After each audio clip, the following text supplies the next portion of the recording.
The Hells Angels' fierce rivalry dates back to the foundations of the group. In a world fueled by violence and bloodshed, a fierce rivalry has raged for decades. The Hells Angels and the Outlaws, two notorious biker gangs, have locked horns in a battle that transcends time. From territorial disputes to ideological differences, their clash is inevitable. Let's move back to history to know more about both of these groups. The Hells Angels were founded in the state of California in 1948. They became very popular because they were so closely connected with the hippie movement during the 1960s. During this period, they met counterculture pioneers such as Allen Ginsberg and Hunter S. Thompson, as well as the Rolling Stones and the Beatles. Despite suspicions of links to organized crime and everything that entails, they are a well-established element of American culture. This has set the Hells Angels apart from the other one-percenter bike clubs. On the surface, they appear to be a slick organization that is fiercely protective of its reputation.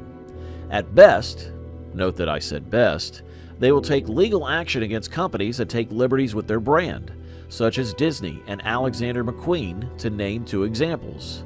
But let us assure you, there's no room for doubt when it comes to their authenticity as true one-percenters. The Hells Angels remain the biggest and most renowned motorcycle club worldwide, boasting an impressive presence with more than 100 chapters spanning 29 countries. It was cool to chat about the Outlaws and the AOA. After moving to France in 1993, this group became the only other club on the list to have a proper presence in the United Kingdom, which has resulted in at least one death related to gang activity. This group was established back in 1935 in Illinois, making it the oldest organization on this list.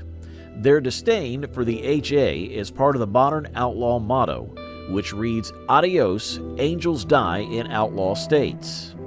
Despite several convictions for crimes such as murder, theft, racketeering, drug trafficking, the club insists that they are not a criminal organization and that they are growing in size while simultaneously learning from their mistakes in the past. The majority of the one-percenter clubs, also known as outlaw motorcycle clubs, are clubs that do not comply with the laws and restrictions set forth by the AMA, the American Motorcycle Association. In addition, the Outlaws Motorcycle Club is regarded as one of the nation's preeminent one-percenter groups. Even though the club's name and notoriety attract a lot of attention from law authorities, it is also one of the most popular one-percenter clubs.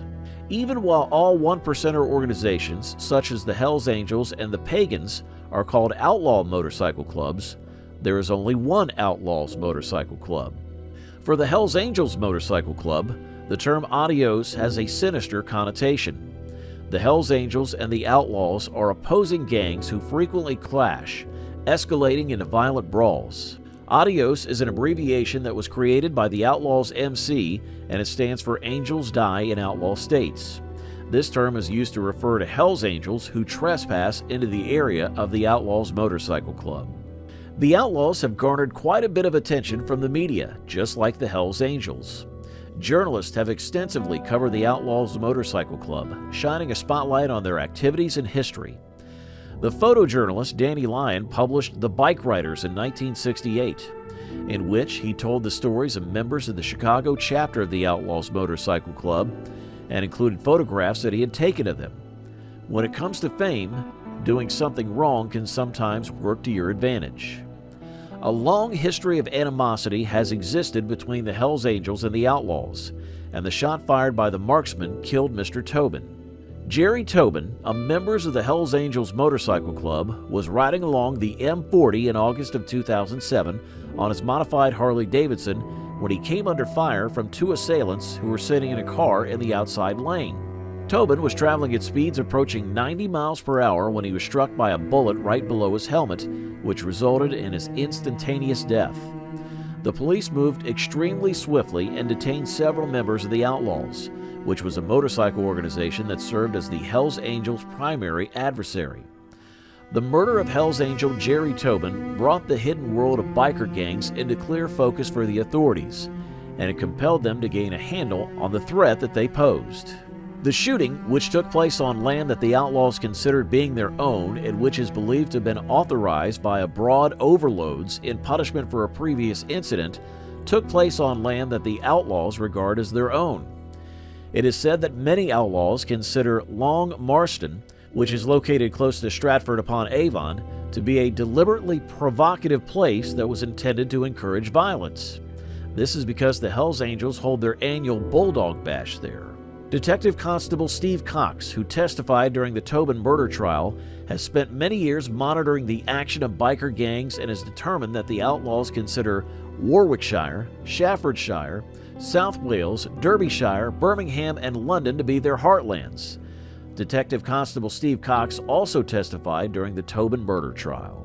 The Hells Angels have a presence in London and South Wales, but they consider the districts surrounding Wolverhampton, Windsor, Kent, and Essex to be their strongholds. Long Marston is located in what is traditionally thought of as outlaw territory. That area would be considered to fall under the jurisdiction of the South Warwickshire chapter, according to Deputy Chief Constable Cox. The feud between the two gangs started back in the late 1960s, triggered by a series of brutal and heinous killings that unfolded across North America. One such tragic incident was the murder of Jerry Tobin, which the police are currently investigating as a potential act of retaliation for another assault that happened elsewhere in the world. According to Detective Superintendent Ken Lawrence, who oversaw the investigation into the murder that was conducted by the Warwickshire Police, I don't think they would take on something like this without sanction because of the repercussions. There would need to be some kind of recognition and sanction. The international dimension of the intense and mutual hatred that led to Mr. Tobin's murder has its roots in the late 1960s, when an American member of the Outlaws raped the wife of a Hells Angel. This event served as the catalyst for the subsequent deep and mutual hatred that led to Mr. Tobin's death. According to documents that were provided to a council licensing committee in advance of the Bulldog Bash that took place the previous summer, the gang feud devolved into a brutal cycle of retaliation that culminated in the deaths of 3 Hells Angels and the disposal of their bodies in a quarry in the state of Florida. Officers who are tasked with reducing the amount of violence committed by bikers report that in the time after those occurrences, the pre-existing animosity between the two gangs has just grown more ingrained.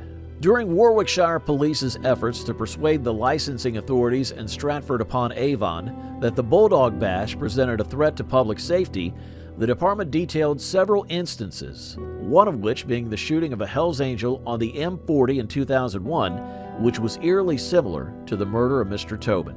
In its statement, the force said it is necessary to understand the history of the motorcycle clubs to appreciate the potentially life-threatening risk that members of the public face as a result of the Bulldog Bash. That's all. We'll be back with more.